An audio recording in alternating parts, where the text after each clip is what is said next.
Radio UNAM es un medio que promueve el diálogo, la diversidad y la libertad de expresión en un marco crítico y respetuoso. Los comentarios expresados a lo largo de su programación reflejan la opinión de quien los emite, mas no de la radiodifusora. Hipócrates 2.0. Nutrición. Bioética. Estrés. Vacunación. Salud. El Programa Universitario de Investigación en Salud y Radio UNAM presentan Hipócrates 2.0. Investigación y vanguardia en salud.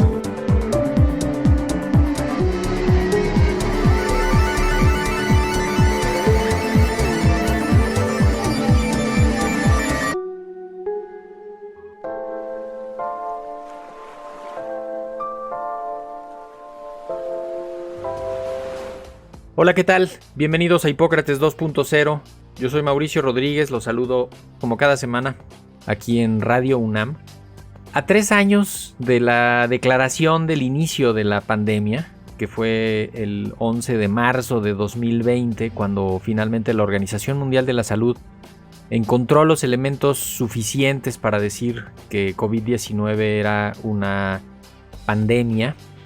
Antes había dicho que era una emergencia de interés para la salud pública internacional, y los primeros casos habían surgido en diciembre de 2019. Pero desde entonces se ha generado muchísima información y desde luego el personaje principal es el virus causante del COVID, causante del síndrome agudo respiratorio severo.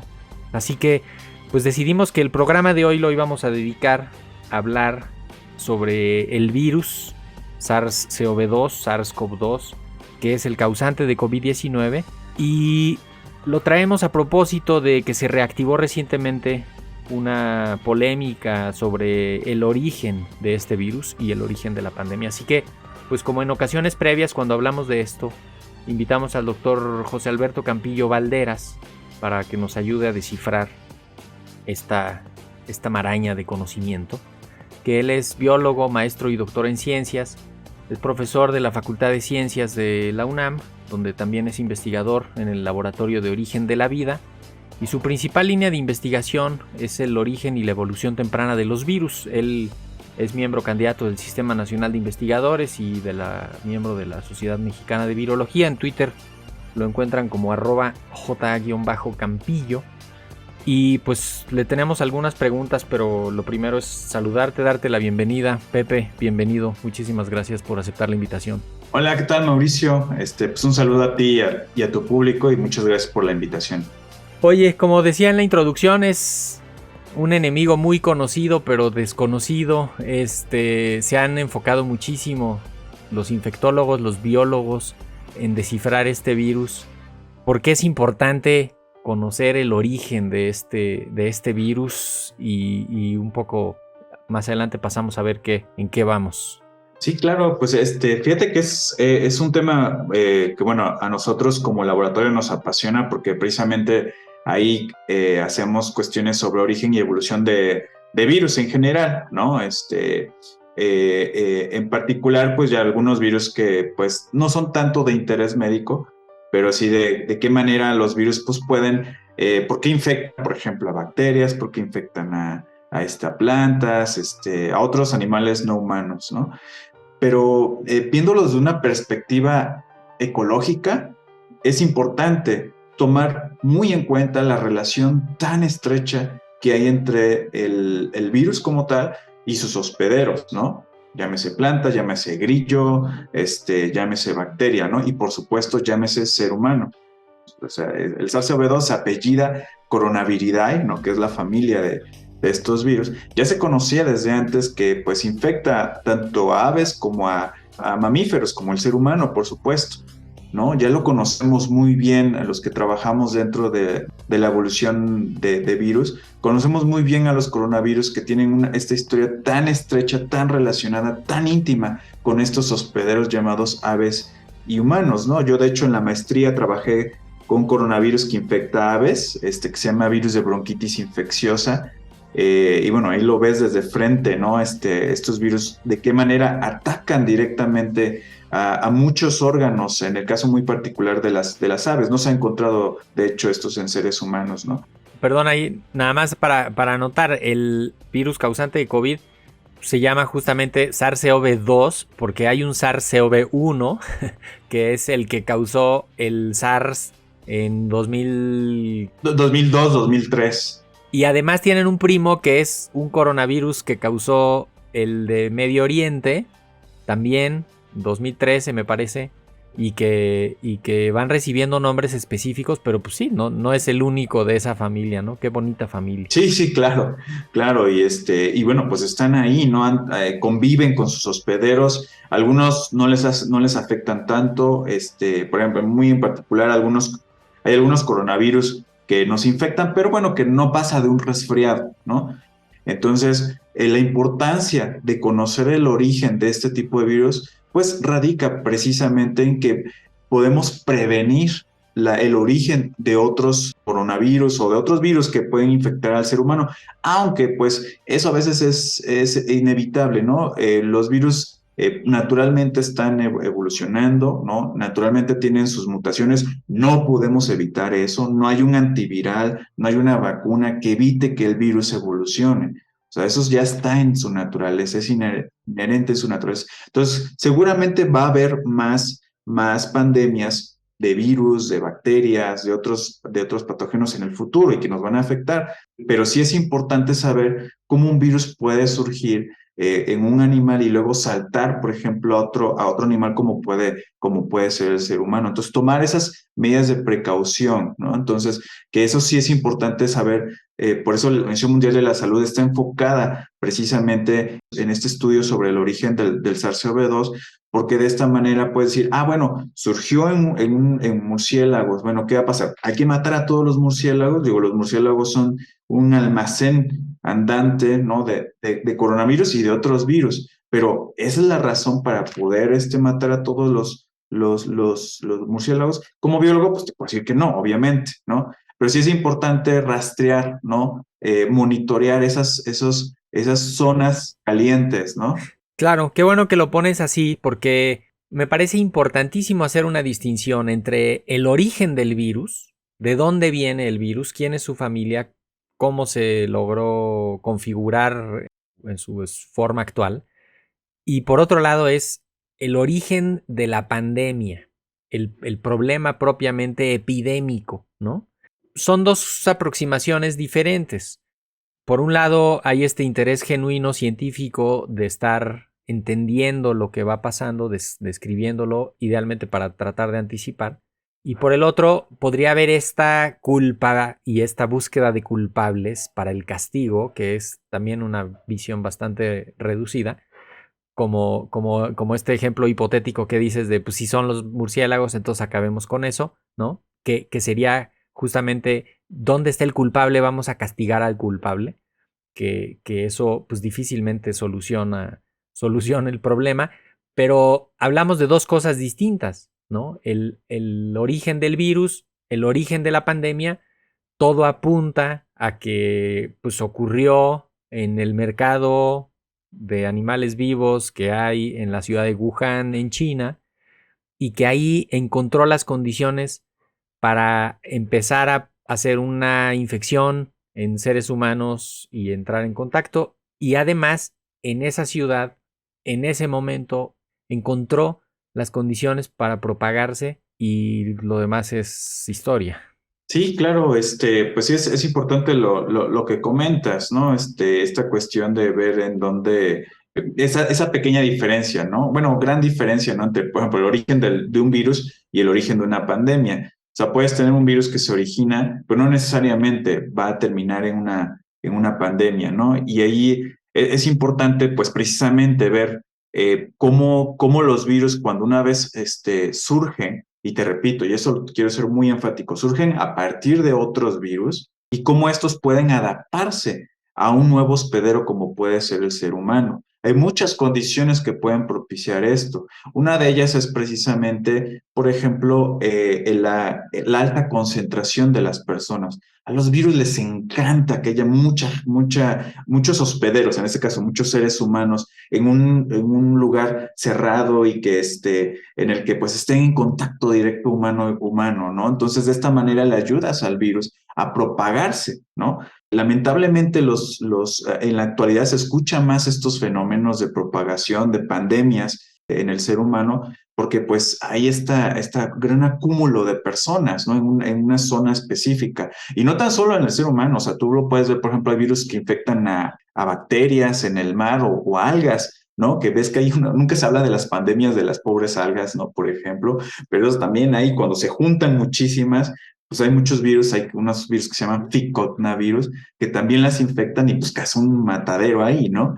¿Y eso cómo lo vemos afuera? O sea, eso que salen esas algas, cambian las características al mar, las terminamos viendo en las playas o eso se le pasa. ¿Cómo se puede ver eso? Sí, fíjate que en muchos de los casos, muchos de estos virus están tan bien adaptados a algunos hospederos, principalmente acuáticos, como pueden ser las algas o unas bacterias del mar que se llaman cianobacterias y que también hacen fotosíntesis, pues pueden afectar precisamente este proceso biológico, la fotosíntesis, ¿no? O sea, una gran concentración por ejemplo, de microorganismos como pueden ser estas bacterias fotosintéticas o estas algas, puede verse disminuida por la infección del virus y por lo tanto disminuye la fotosíntesis. Claro, porque te altera las concentraciones de oxígeno, De dióxido de carbono.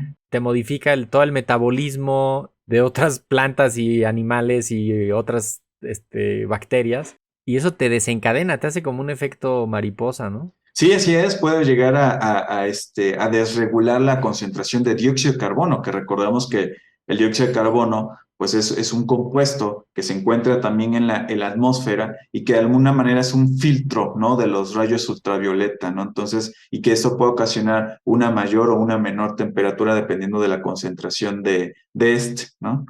Quiero regresarme un poquito a lo que nos convocaba de por qué se reactivó la discusión sobre el origen de la pandemia, el origen del virus recientemente, porque pues hay una serie de documentos que se pues, presentaron ahí medio incompletos. El Departamento de Energía en Estados Unidos dijo, ahora sí ya sabemos que fueron los chinos del Instituto de Virología en Wuhan, pero los virólogos tienen elementos suficientes como para decir esto es natural. ¿Por qué no nos llevas de la mano por ahí? Así es, fíjate que sí, el Departamento de Energía de los Estados Unidos actualizó su evaluación, ¿no? Sobre el origen del virus, pasando de indeciso a baja confianza, ¿no? A favor precisamente de esa fuga en el laboratorio. Y esto, el asesor de seguridad nacional de la Casa Blanca, Jake Sullivan, pues respondió al informe diciendo que todavía no había una respuesta definitiva a la pregunta sobre el origen de la pandemia como tal, ¿no? Entonces, está esta discusión que lamentablemente se ha politizado y eso súmale a que los chinos o los científicos de este laboratorio como que pues, se han sentido ofendidos por estas declaraciones.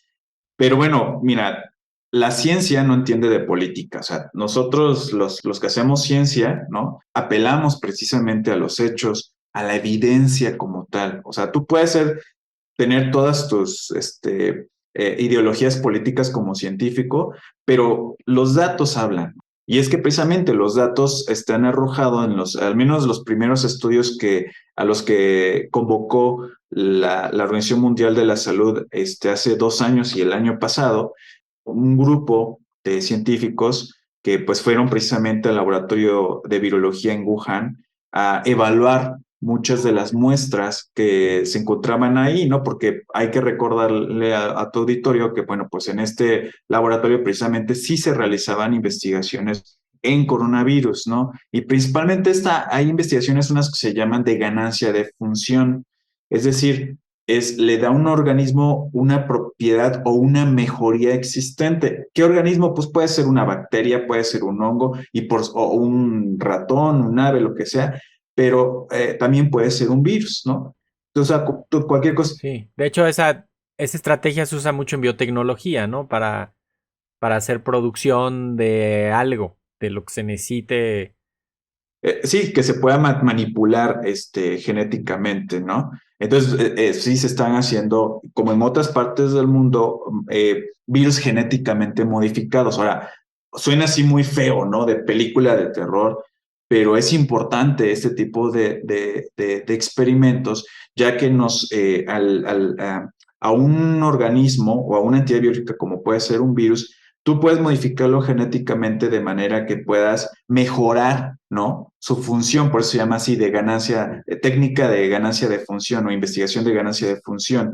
Entonces, a un virus en particular, tú puedes modificarlo genéticamente de manera que puedas decir, a lo mejor esta parte del virus hace que el virus sea más patogénico y infecta células ahí in vitro, o sea, en el laboratorio, etcétera, y dices, bueno, entonces ya descubrí que esta pequeña parte del virus es una de las principales para mejorar la infección por parte del virus hacia una célula que está cultivada ahí en el laboratorio. Entonces, ¿qué haces? Bueno, pues te vas contra esa pequeña parte, ¿no?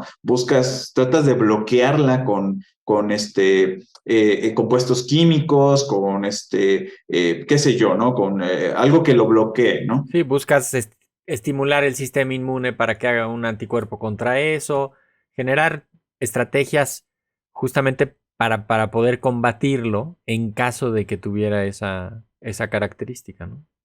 Así es, entonces precisamente decía, bueno, pues es que están haciendo este tipo de investigación, pues ergo, pues seguramente ahí se les escapó, se les filtró el virus y empezó toda este problema a nivel mundial desde el 2019, finales del 2019.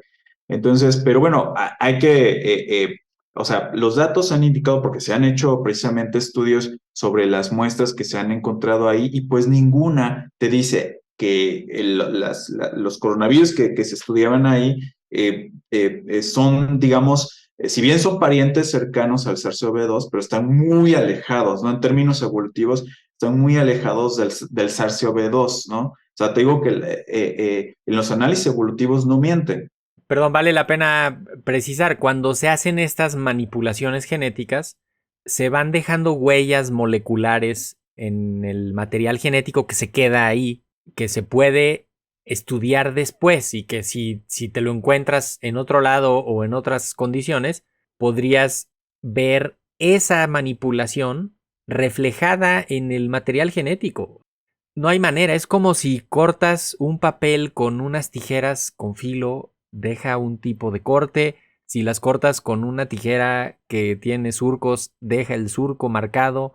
Igual, cuando manipulas genéticamente un microorganismo, tienes que dejar una huella, porque si no, no vas a poder saber que lo hiciste.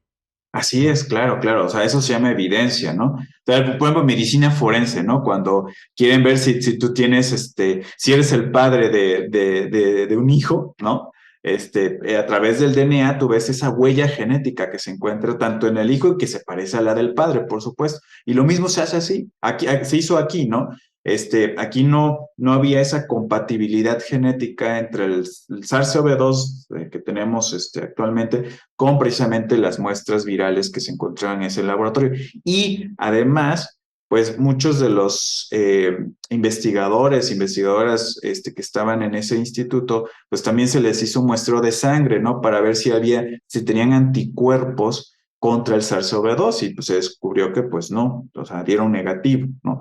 Entonces, esto porque el The Wall Street Journal, este periódico estadounidense, en el 2021 había sacado la conclusión de que, bueno, pues muchos de estos investigadores chinos pues fueron al hospital para hacerse algunos estudios porque se sentían mal, ¿no? Entonces, pues ahí está, seguramente ya. Pero bueno, o sea, son estudios que de por sí se hacen los investigadores allá porque pues allá todos conocemos que, bueno, pues China tiene una gran cantidad de personas que como decíamos al principio, ¿no? Ahí los virus les encanta esto y uno de ellos pues, es el virus de la influenza y entonces pues cada cierto tiempo precisamente los chinos pues tienen que hacerse los estudios que normalmente se hacen para descartar esto. En resumen, los elementos que indican que el virus es producto de la evolución natural y de las circunstancias naturales son más que los que dicen que estaba en un laboratorio, lo manipularon genéticamente, se les escapó y se salió de control. Así es correcto. O sea, cuando uno analiza el genoma de estos virus, o sea, del SARS-CoV-2 y todas sus variantes, desde el original, ¿no? Del 2019 hasta el último, ¿no? De las variantes de Omicron, pues tú puedes ver ahí cómo va evolucionando el virus y cómo puedes hacer estas comparaciones de los genomas para poder precisamente rastrear esa historia evolutiva, ¿no? O sea, hay que verlo como un árbol familiar, ¿no? Mi hermano y yo nos parecemos mucho y al mismo tiempo nos parecemos a nuestros papás y toda esta familia, mamá, papá, hermano, pues se parece a los abuelos y así te vas, ¿no? Entonces, a lo mismo se hace con los estudios evolutivos del SARS-CoV-2, ¿no? Se hacen estas comparaciones genéticas para determinar cuál es el grado de parentesco del SARS-CoV-2 con otros virus y precisamente se ha descubierto que el genoma del SARS-CoV-2 pues tiene hasta más de un 90%, el 97% para ser casi exactos, con coronavirus de murciélagos, ¿no? Entonces, estos estudios evolutivos han arrojado que precisamente el origen del SARS-CoV-2 puede haberse remontado a un coronavirus que infectaba originalmente a murciélagos y que por un proceso natural que se llama zoonosis, pues saltó del murciélago al ser humano. No se sabe hasta ahorita si fue una infección directa, que el murciélago infectó al ser humano, a un ser humano, ¿no? Y de ahí se empezó a dispersar. O si hubo algo en medio, o sea, un hospedero intermediario, llamamos, porque hay muchos mamíferos, muchos que se pueden infectar por coronavirus. Y que bueno, pues si vives en donde está viviendo el murciélaguito, ¿no? Pues a lo mejor es muy fácil que pueda infectar, por ejemplo, algunos mamíferos pequeños como pueden ser los pangolines y que también tienen sus propios coronavirus y aquí hubo una recombinación genética que ya después terminó en el ser humano, ¿no?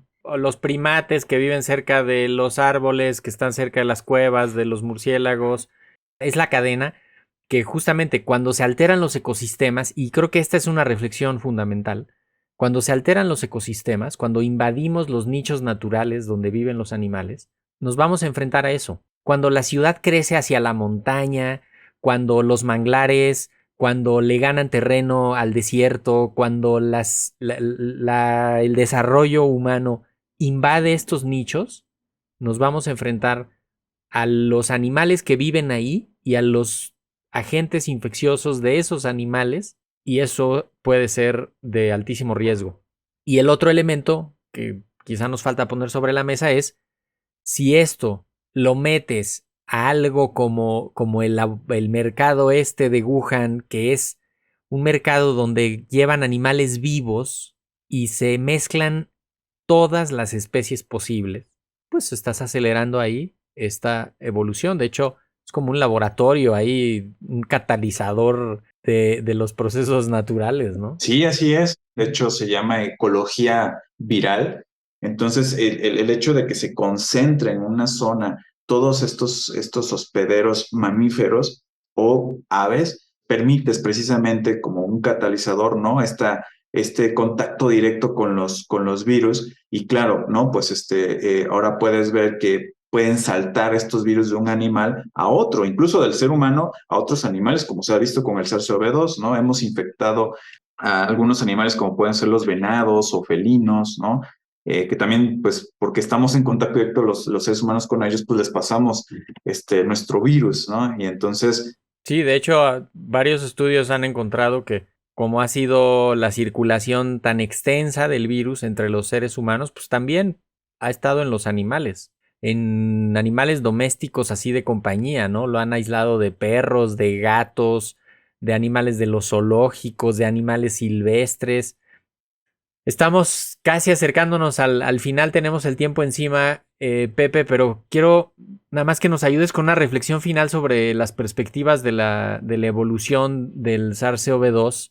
¿Cuándo viene el SARS-CoV-3? ¿O ya nos quedamos con Omicron y ya ese es el SARS-CoV-2 que se va a quedar endémico? ¿Tú qué perspectiva tienes? Este virus llegó para quedarse, así como otros virus van a surgir, no necesariamente van a surgir de nuevo, pero sí, por ejemplo, algunos virus como el del virus de la influenza seguramente van a ocasionar también pandemias en el futuro, entonces hay que estar siempre alertas. Entonces esa es la reflexión, ¿no? Hay que apostar por los proyectos de investigación para el estudio de la evolución de estos virus emergentes o reemergentes, ¿no? Entonces, apoyar la ciencia, ¿no? Y sobre todo que la gente confíe en los datos de la ciencia, en los hechos, ¿no? En los hechos científicos, en la evidencia científica, de manera que pues también ellos funjan como protagonistas, ¿no? De la dispersión de la información, que hay una pandemia, ¿no? De información, de manera que una persona, una vez que tenga toda la información, pues la empieza a dispersar a la demás gente, y una de ellas es precisamente el uso de protección, ¿no? Como puede ser cubrebocas, etcétera. Entonces, cuando estás enfermo de alguna enfermedad respiratoria, pues usa esta medida de prevención, ¿no? Hay que promover el uso de las vacunas, tener esta información confiable gracias a la ciencia, y que podamos de esta manera pues evitar tragedias, ¿no? en el futuro. Pues con eso nos despedimos, Pepe. Doctor José Alberto Campillo Valderas, profesor investigador en la Facultad de Ciencias, en el Laboratorio de Origen de la Vida, precisamente. Te agradecemos muchísimo que hayas estado acá con nosotros. Te vamos a seguir invitando. En cuanto encuentren algo interesante, nos avisas. Y por lo pronto, pues te mandamos un abrazo, Pepe. Muchas gracias. No, pues muchísimas gracias. Y si tu auditorio tiene alguna duda, pueden escribirme a campillo@ciencias.unam.mx, o también estoy en Twitter, es JA-Campillo, y con mucho gusto se las contestaré. Y me consta que sí responde y que sí atiende las dudas de las audiencias. Muchísimas gracias, Pepe. Pues se nos vino el tiempo encima, así que hasta aquí llegamos. Esto fue Hipócrates 2.0. Yo soy Mauricio Rodríguez. Como cada semana, los espero la próxima para saludarlos y para abordar otra vez temas de relevancia para la salud, la ciencia. Acá nos escuchamos. Quédense en sintonía de Radio UNAM. Muchísimas gracias. Hasta la próxima. Agradecemos al Dr. Samuel Ponce de León, coordinador del Programa Universitario de Investigación en Salud y coordinador académico de esta serie. El Programa Universitario de Investigación en Salud y Radio UNAM agradecen tu escucha. Te esperamos la siguiente semana para platicar sobre lo último en materia de salud e investigación en Hipócrates 2.0. Investigación y vanguardia en salud. Se despiden de ti en la producción Patti Gamboa, Héctor Castañeda y Alejandra Gómez. Hipócrates 2.0. Radio UNAM. Experiencia sonora.